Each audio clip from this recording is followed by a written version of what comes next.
Saying goodbye is never easy, especially when you part ways with a slap across the face.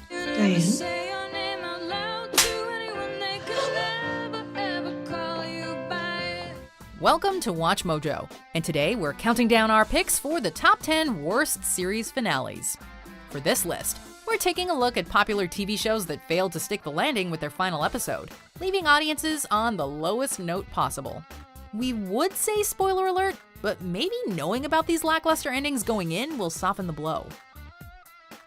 Number 10, the finale, Seinfeld. In theory, bringing back everybody Jerry, George, Elaine, and Kramer wronged over the years sounded like a fun way to cap off the series. You're very bad. Very, very, very bad.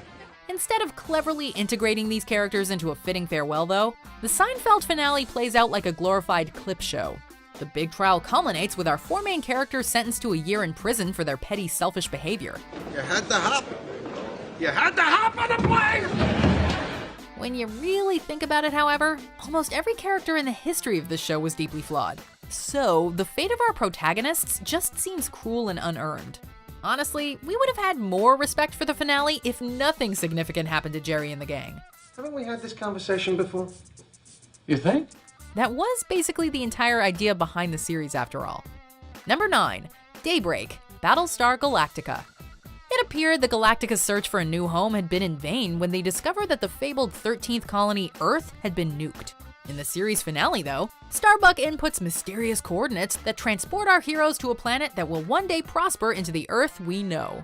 We'll admit that this is kind of a clever twist, but its execution feels like a cheap Deus Ex Machina. Commercialism, decadence, technology run amok.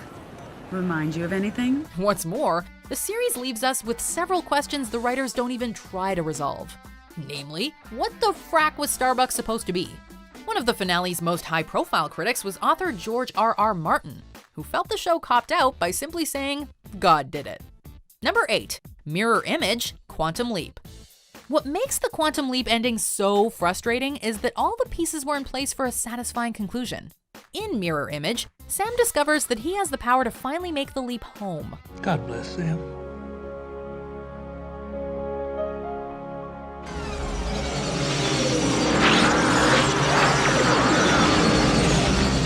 When he wrote the episode, though, creator Donald P. Bellisario wasn't sure if the show would be renewed for another season, so he left the finale ambiguous. Instead of seeing Scott Bakula travel back to his own time period, the audience is left with a tacked-on title card saying that he just kept hopping through space-time.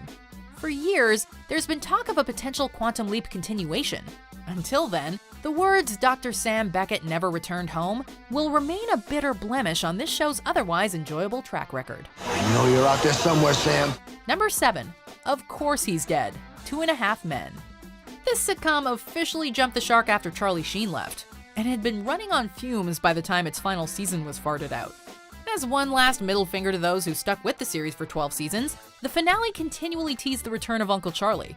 All that build-up led to the ultimate anticlimax, in which an obvious Charlie Sheen body double was crushed by a grand piano.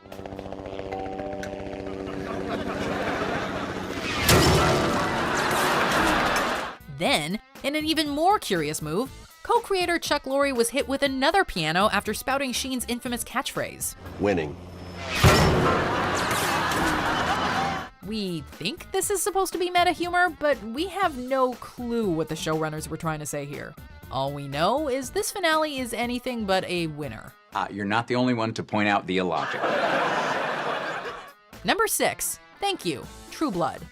The last couple seasons of True Blood were rough, but we stuck with the sexy vampire drama to see who ended up with who. I now pronounce you husband and wife. You may kiss your vampire bride. The final episode features a wedding between Jessica and Hoyt, who were never exactly anyone's favorite couple. The womanizing Jason sporadically settles down with Hoyt's ex-girlfriend, who had like 5 lines. What about Sookie and Bill? Did they get a happily ever after? He's sure now. Nah. Bill, for some reason, decides that he's ready to pass on to the next life, and asks Sookie to stake him. Does that mean Sookie hooks up with Eric instead?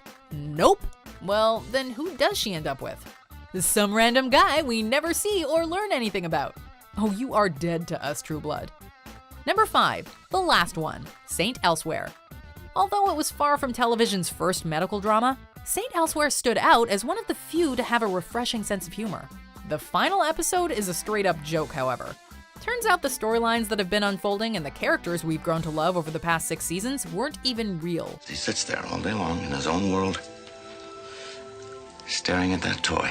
They were all figments of an autistic child's imagination and exist within the confines of a snow globe. We're not kidding, that's seriously how it ends. This revelation is only made more confusing when you consider that St. Elsewhere had crossovers with shows like Cheers and Homicide: Life on the Street, the latter of which crossed over with several other shows. Is NBC's entire library just in Tommy Westfall's head? Number 4, The End, Lost. This groundbreaking drama created an overarching mystery so complex that not even the writers could solve it. That being said, the finale of Lost was bound to leave us with several unanswered questions. What was the deal with Walt's special abilities? Where did Kristen Shepherd's body end up? Who was Mother? The finale provides no insight into any of that, but the Flash Sideways timeline is given an explanation. We've been waiting for you now. Turns out the Flash Sideways world is, wait for it, limbo. Wow, who saw that one coming? It's not like people have been predicting since season 1 that Purgatory would play a role. While we'd be lying if we said the finale wasn't without its bittersweet moments, some of these creative choices remain mystifying. Number 3, remember the monsters? Dexter. After 8 seasons of concealing his dark passenger, imagine how fascinating it would have been if mild-mannered Dexter Morgan was publicly outed as a serial killer. Everyone at Miami Metro would have to come to grips with the fact that a stone-cold murderer was right under their noses this whole time. Dexter, meanwhile, would be forced to confront his greatest fear as the monster within was exposed to the world. Well, rather than taking that route, somebody at Showtime apparently said, let's make Dexter a lumberjack. This ending had no build-up and offers no payoff. We don't even get an inner monologue from Dexter. The final shot is just him blankly staring off into space, which is a fitting metaphor for how empty-headed this ending was. Number 2, Last Forever, How I Met Your Mother. We waited several years for this sitcom to introduce the titular mother, but she almost immediately won viewers over, and sparks flew when she met Ted in the finale. You're Cindy's ex-roommate, right? Yeah, and you are the professor. If the series ended there, this finale probably could have avoided a spot on this list. Alas, it's revealed that the story Ted's been telling his children was never about how he met their mother, who's been dead for years, but about how he still had feelings for Robin, despite their toxic past. Mom's been gone for 6 years now. It's time.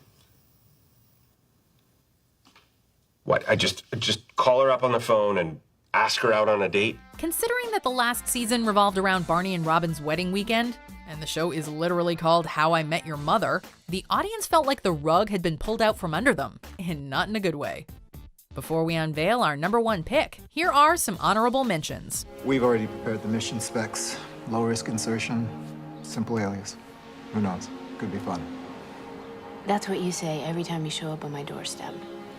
And the next thing you know, I'm jumping over canals in 3-inch heels while napalm explodes around me. Dinosaurs have been on this earth for 150 million years.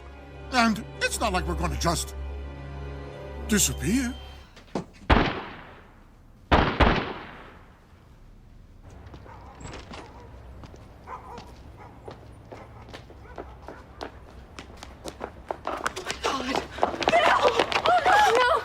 Guess it's time for me to start figuring out what's next. Any ideas?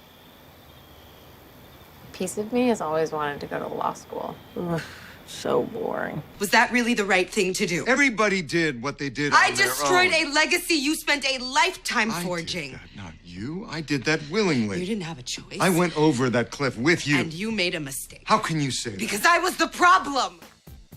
Not quite at the end yet. Almost there though. Just be sure to subscribe to our channel and ring the bell to be notified about our latest videos. Alright, back to business. Number 1, The Iron Throne, Game of Thrones. Since the previous episode ended with Daenerys becoming the Mad Queen and burning King's Landing, Game of Thrones needed more than 80 minutes to deal with the ramifications. Rather than giving this epic story the room it needed to breathe though, the finale shoehorns in a season's worth of plot points. You are my queen. Now and always.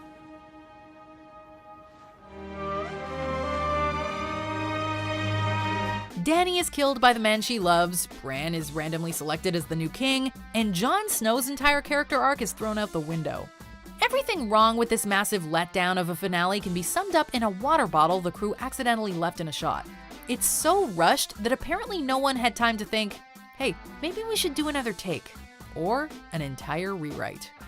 Do you agree with our picks? Check out this other recent clip from WatchMojo, and be sure to subscribe and ring the bell to be notified about our latest videos.